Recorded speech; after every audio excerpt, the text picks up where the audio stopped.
l'Eurobasket aura lieu fin août, début septembre, dans 4 pays, mais qui finiront donc à Riga, Erwan, en Lettonie. Et on sera bien sûr sur place pour couvrir... On va découvrir un nouveau pays. On va découvrir un nouveau pays. Et puis on pourra, parce que je sais que ça vous passionne, couvrir les équipes de France. On va couvrir l'Eurobasket féminin. On va couvrir la Coupe du Monde du 19 en Suisse. Et ensuite, on ira donc, je l'espère, à Riga. A priori, il n'y a pas de souci, pour couvrir notre équipe de France masculine.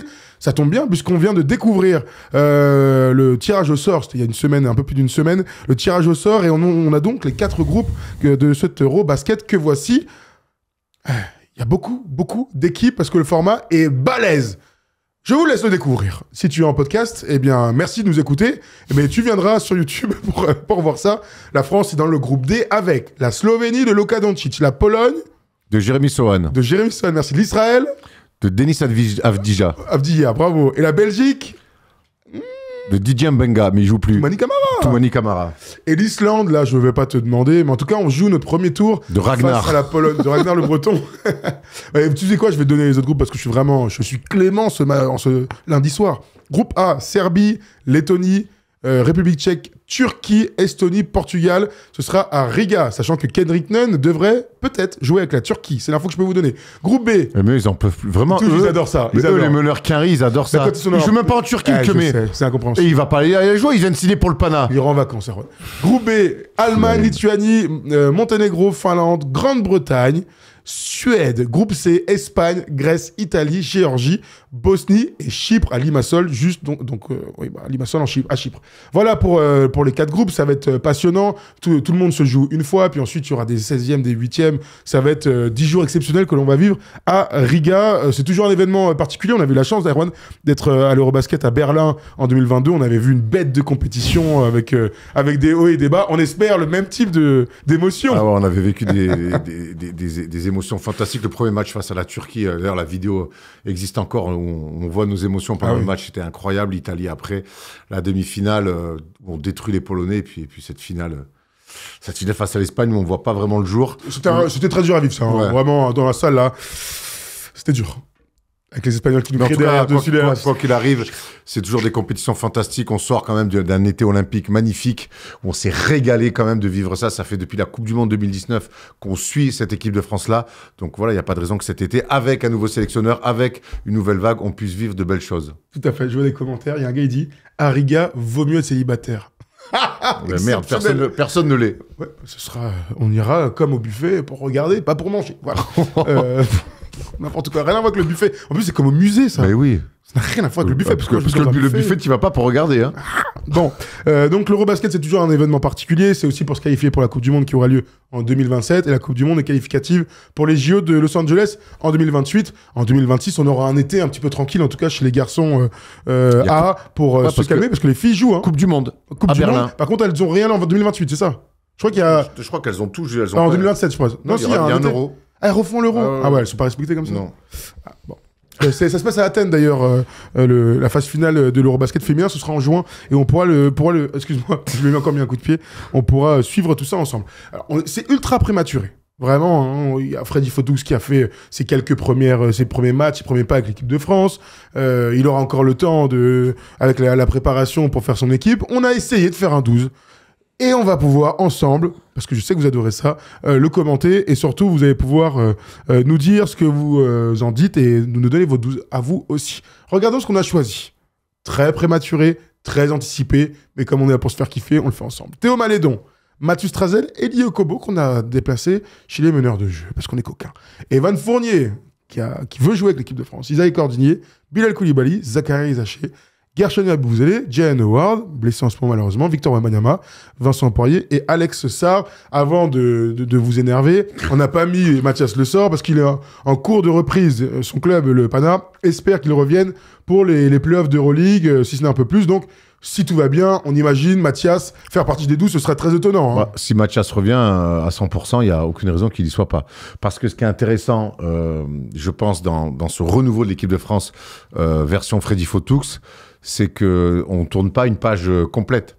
Nando et Nico sont plus là, certes, mais il y a encore des mecs qui sont des tauliers et qui sont là pour gagner. On ne repart pas à zéro.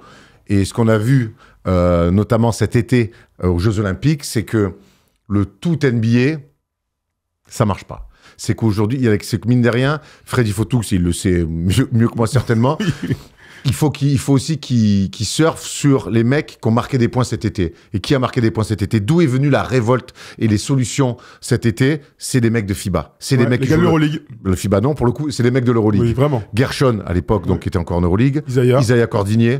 Mathias Le Sort. Ouais. Voilà, c'est vraiment les trois qui ont lors des matchs à élimination directe, qui ont amené un truc supplémentaire. Alors évidemment qu'on va s'appuyer sur Victor, mais on ne sait pas s'il sera là, même si les dernières nouvelles de Freddy Fotoux laissaient une belle fenêtre ouverte.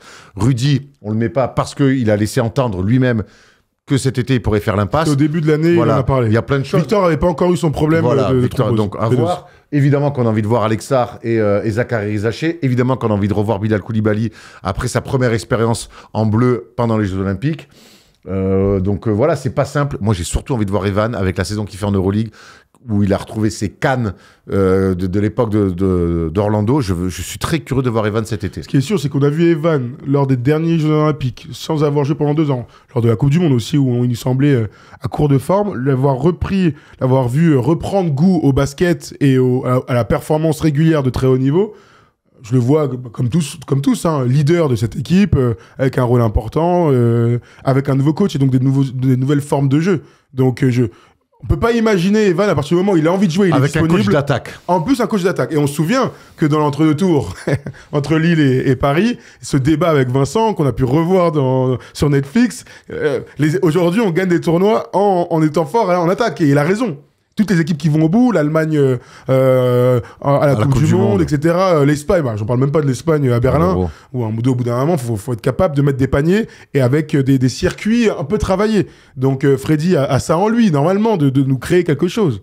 Oui, complètement. Donc je pense qu'Evan va pouvoir être l'un des premiers bénéficiaires de ce nouveau style de jeu en équipe de France. Après, il y a plein de questions. Moi, j'en avais parlé en cours de saison. Moi, j'aimerais bien que Moussa Diabaté soit dans le groupe élargi pour voir ce qui se passe. Ce jeu, je par rapport aux autres. Après, il va falloir que Freddy se simplifie la vie aussi. Si tu mets que des gants où tout le monde peut jouer, tu vas te... C'est le rôle aussi, mais...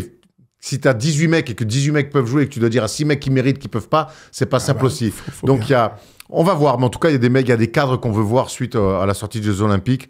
Gershon en fait partie, Isaiah Cordinier en fait partie aujourd'hui. C'est un cadre. Le truc, c'est qu'il y a certains mecs où j'ai aucun doute. En fait, la Gershon ou Isaiah... Entre ce qu'ils ont fait, se sont installés et la saison qu'ils font. Exactement, c'est devenu les tauliers. C'est pareil, hein, tu vois, j'ai aucun doute sur leur niveau, leur engagement. Tu vois, Gershon, il pourrait dire, là, je fais l'impasse parce que faut que je me concentre sur d'autres trucs, mais il a déjà dit, je veux jouer, moi. Je veux jouer, bien sûr, mais il kiffe trop. Qui signe son contrat en NBA et qu'il arrive plein de bourre. Il y a un gars que je veux enfin revoir et que je veux revoir être utilisé comme il faut l'utiliser, c'est Eli Okobo. Alors c'est bien que tu en parles parce que depuis tout à l'heure, dans le chat, tout le monde en discute. Il y a quelques questions, je te les citerai tout à l'heure, mais certains disaient, pour moi, Eli, il n'a pas forcément sa place. Certains parlent de Timothée, par exemple, dans un style vraiment 2-3. Là, on l'a mis parmi les meneurs de jeu parce que la question des meneurs de jeu est une vraie question. Mais alors vas-y, parle-moi d'Eli Okobo, avec le rôle qu'on lui connaît à Monaco et qu'on lui a jamais vu donner ce rôle en équipe de France. Non, on lui a jamais donné ce rôle en équipe de France. On lui a même, on ne l'a même pas pris dans le groupe olympique justement parce que il s'affitait pas avec ce qu'on attendait de lui. Un coupé comme Sabri Lamouchi en 98. Voilà. Hein. En plus, il est revenu de blessure là. Il est très très fort depuis qu'il est revenu de blessure. Je le vois avec Monaco, tous les matchs là qu'il fait, il est très fort dans de la création. On l'a vu mettre le tir de la gagne face à la Bosnie lors du dernier match de l'équipe de France. Moi, je crois beaucoup à l'association entre Freddy Fotoux et Eli Okobo. Après, il va falloir qu'il saisisse sa chance parce que derrière, il y a un mec comme Sylvain Francisco qui fait une super saison du côté de Kaunas. Il y a Nadir Ifi qui pousse derrière. Et on l'a déjà dit cet été, Eli Okobo, Nadir Ifi, Sylvain Francisco, on ne peut pas avoir les trois. Dans une équipe, ça me paraît très dur. Des combos scoreurs, surtout. Voilà, ça me paraît très dur d'avoir... Plus un ou plus deux. Ça me paraît très dur d'avoir les trois quand dans l'équipe, tu dois avoir Evan qui a beaucoup de ballons, quand tu as Victor Mbanyama qui a beaucoup de ballons. Il faut un peu plus d'académie. Voilà. Et c'est la chance d'Andrew, encore une fois, d'aller choper un spot parmi les meneurs de jeu. À voir. Parce que tu n'as pas ce profil-là, c'est toujours pareil. Hein. Là, dans les meneurs de jeu qu'on met, il n'y a pas de meneur académique. Après, on sait que... C'est la force de Franck aussi. Hein. On l'a pas mis là parce qu'il a été blessé et tout. Mais Franck, quand il est à 100%, on nous dit toujours qu'il fait partie des meilleurs de notre pays. Il n'y a pas de doute. Dans un profil qu'il a le seul à avoir en plus. Donc, on se retrouve encore avec ces problèmes de riches. C'est très tôt dans la saison. Il peut se passer plein de choses. Mais c'est vrai qu'il y a des mecs qu'on n'a pas mis, qu'on n'oublie pas. Moi, je te dis, là, ce que fait Sylvain Francisco, il a signé 2 ans à Kaunas. Il fait une saison de papa. La fin de match qu'il fait contre le Paris Basketball, clutch. Ça, c'est des gars, à un moment donné, quand tu es dans la merde sur un terrain, que tu te retournes et qu'ils sont dans ton équipe, t'es pas mécontent. Parce que se faire un système, passe. Bon, au bout d'un moment, il faut des mecs qui être capables de dépanner. Ça marche pour Nadir. Nadir, il est meilleur scoreur du championnat de France. Il fait une saison monumentale. Il a découvert l'Euroleague. On a l'impression que ça fait 10 ans qu'il la joue. C'est vrai que ça, on le passe un peu sous silence, mais on n'appelle pas les premières années de Euroleague des rookies pour rien. Hein. C'est normalement un cap qui est parfois difficile sur la première année. Alors oui, on va nous dire Paris est une équipe un peu à part, avec un jeu unique, etc. Il n'empêche que tu joues contre des mecs et tu vois ce qu'il est capable de faire en championnat de France et tu vois ce qu'il est capable de faire en Euroleague avec des hauts et des bas, bien sûr. On connaît Nadir. Les gars, il a 22 ans On est encore. sur la prise de risque. De toute façon, si tu prends pas, de toute façon, tous les joueurs qu'on va te citer, que ce soit Elie, Sylvain ou Nadir, c'est des mecs qui ont des jeux à risque. Si tu prends pas de risque, bon, mais t'es un autre type de meneur et t'es un autre type de carrière et t'es pas ce mec-là. Donc, il en faut dans une équipe. Il en faut pour décanter des situations. On l'a vu depuis qu'on suit l'équipe de France, à bout d'un moment, des fois, les défenses prennent le pas sur les collectifs, sur le passing game. Et là, c'est le talent. Donne-moi la balle, je vais m'en occuper. Bon, ça, il n'y a pas beaucoup de mecs capables de le faire. Donc, il t'en faut un, peut-être deux, certainement pas trois. Donc, ça sera toujours le casse-tête pour le sélectionneur. Un bon casse-tête. Vincent Collet a eu ce casse-tête. Freddy va avoir ce casse-tête. En tout cas, Freddy, sur les fenêtres, n'a pas pris Sylvain, n'a pas pris Nadir. C'était la première info. En tout cas, il y a peut-être une tendance aujourd'hui. Il a rappelé Timothée, il y avait Elie. Sur les sélections. Il y a eu un buzzer beater en plus. Ce que je dis, sur les sélections, en tout cas, voilà, pour l'instant, Elie semble tenir la corde. On peut revoir les 12 là, parce qu'il y a quelques noms qu'on voulait encore citer. Victor, pour l'instant, c'est un énorme point d'interrogation. On ne sait pas s'il pourra être là. On sait qu'il a été opéré de l'épaule il y a quelques jours. Et ça peut tout réorganiser. Voilà. Bien sûr. S'il n'est pas là, je pense que tu construis ton équipe un petit peu différemment. Tu es toujours parmi les favoris de cet Euro pour aller au bout. Bon, bien sûr, si Victor est là à 100%, qu'il peut jouer les matchs sans aucun souci, puisque c'est dans 6 mois, ce sera toujours un plus pour l'équipe de France. Voilà, je referme cette petite parenthèse. Jalen Howard, qui fait partie des satisfactions de cette saison en Euroleague avec le Maccabi, qui est un physique hors norme, qui a été très régulier, qui est bon sur plein d'aspects. On l'a mis deuxième poste 4 derrière Gershon Yabusele, sans dire que c'est une grosse cote, c'est juste qu'il est connu par le cycle France, enfin le groupe France, et qu'il nous semble aujourd'hui, dans son profil, devant un gars comme Yohan Makoundou, par exemple.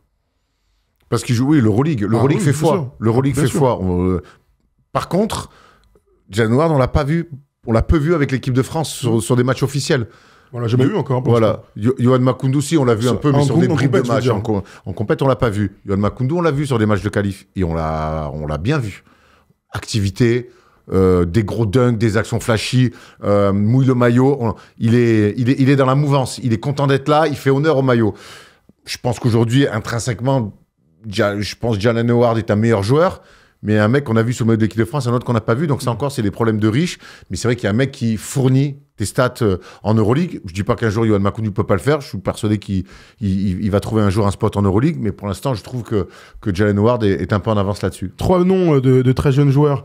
Après, derrière le poste 4, c'est Gershon, Victor qui joue 4. Et personne n'a envie de voir jouer 4. Et derrière... c'est Yohan Makoundou. Ouais, derrière... Dites-nous dans le chat là, qui ont... Non, mais derrière, il y a surtout peu de minutes, Thomas.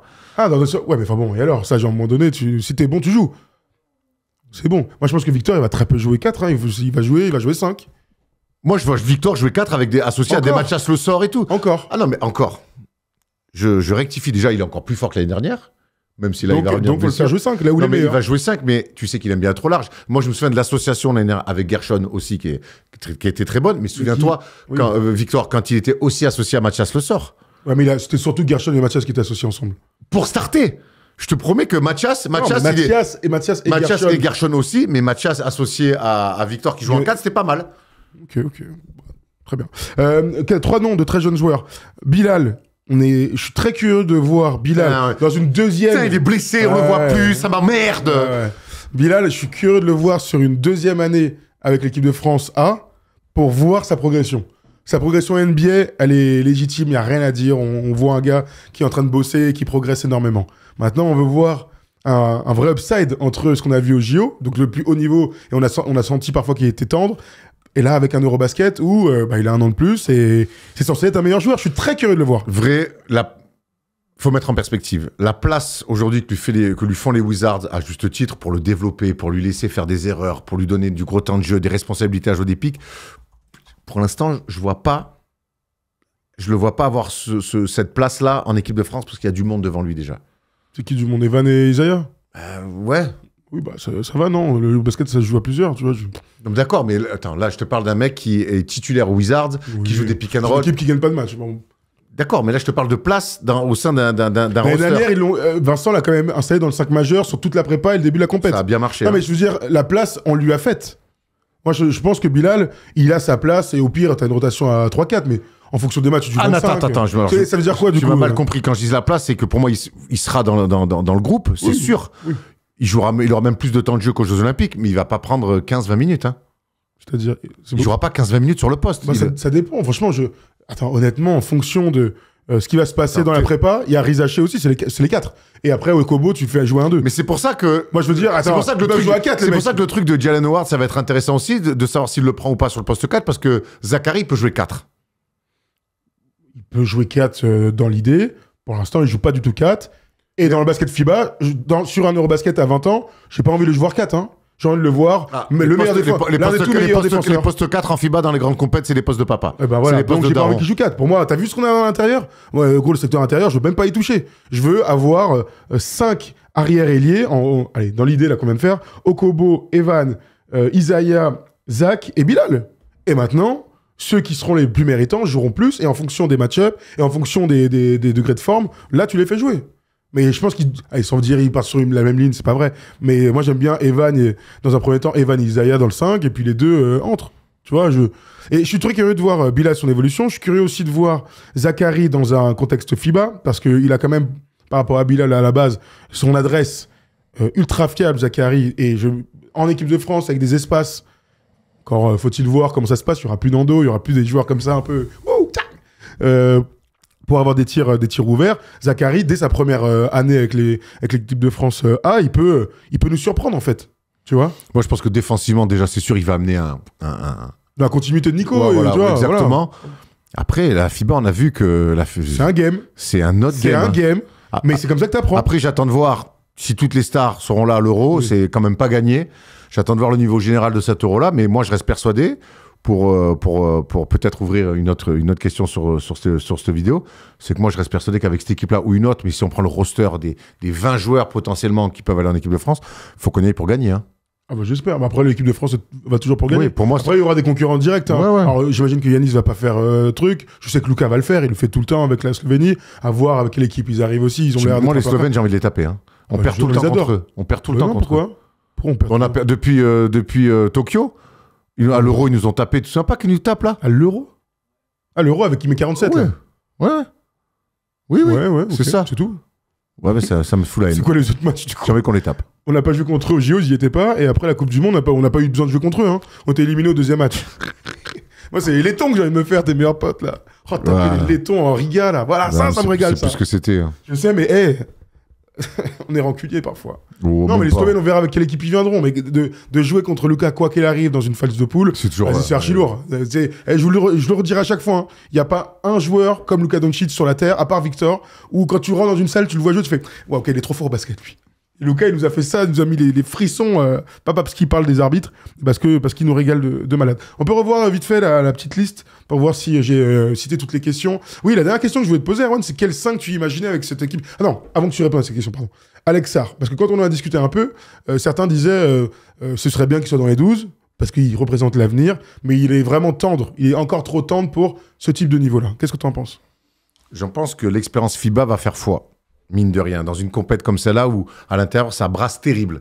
On voit quand même que Alex, il aime bien être au large, il aime bien shooter à 3 points. Alors on sait que défensivement, il amène des choses, mais si Victor est là, j'ai peur que ça fasse un peu de doublon pour cette compétition-là, qu'il soit très peu utilisé, peut-être que ça le frustre. Moi j'aimerais qu'il soit là, en tout cas dans la prépa. Après, je sais... Ça veut dire que on peut revoir la liste, ça veut dire qu'un mec comme Vincent Poirier, il te faut des papas de la FIBA. Gershon, Vincent Poirier. Voilà, Voilà, Victor. Tu les as, tes papas, tu les as. le droit de partir avec un mec plus... Après, Alex, faut voir comment l'état d'esprit des mecs. Bon, je sais que c'est des mecs smart, hein, oui. Les SAR, tout ça. Est-ce qu'il a envie de partir pour apprendre, pour dire ou de continuer à progresser voilà, aux États-Unis, tu vois. Après, ça va être des choix aussi, tu vois, de se dire, bon, en fait, si moi je viens pour prendre un peu les miettes et juste pour être là, pour apprendre ce que c'est l'équipe de France, mais c'est important de vivre une compète aussi avec l'équipe de France, ou est-ce qu'il préfère... Moi, je pense que si Victor vient pas, on a des risques de voir Alex Sarr. Si Victor est là, je pense que ça risque d'être compliqué. Question sur les meneurs, parce que ça revient très souvent. On dit, est-ce qu'on n'est pas un peu light dans la créa et dans l'assurance de nos meneurs de jeu? Est-ce que t'as l'impression que les meneurs de jeu, ce sera suffisant pour être très très loin? Sachant que tu connais ma théorie, hein, pour être champion, pour gagner les tournois, il faut des très forts meneurs de jeu. Et ça se vérifie à chaque fois, si vous prenez un par un. Je vais vous le faire, hein, si vous voulez. Sur les vainqueurs, hein. Bon, Steph Curry et Team USA. Dennis Schroeder, MVP en 2023. 2022, Lorenzo Brown, des magnifiques. Et 2019, c'est qui a gagné? Je sais même plus. Ricky Rubio. Ricky Rubio, mais merci. 2019, Ricky Rubio, MVP. Est-ce que là, on a l'impression... 2017, champion d'Europe, Dragic. C'est vraiment une super take, ça. Est-ce que là, on est vraiment armé? Est-ce que le meneur de jeu, est-ce qu'il est déjà dans l'équipe, le gars qui est censé... Allez pas être le Tony Parker, parce qu'il ne le sera jamais, mais en tout cas, Thomas Hurtel dans certains grands moments, Nando en finale des JO, ce genre de choses. Il est là dans l'équipe?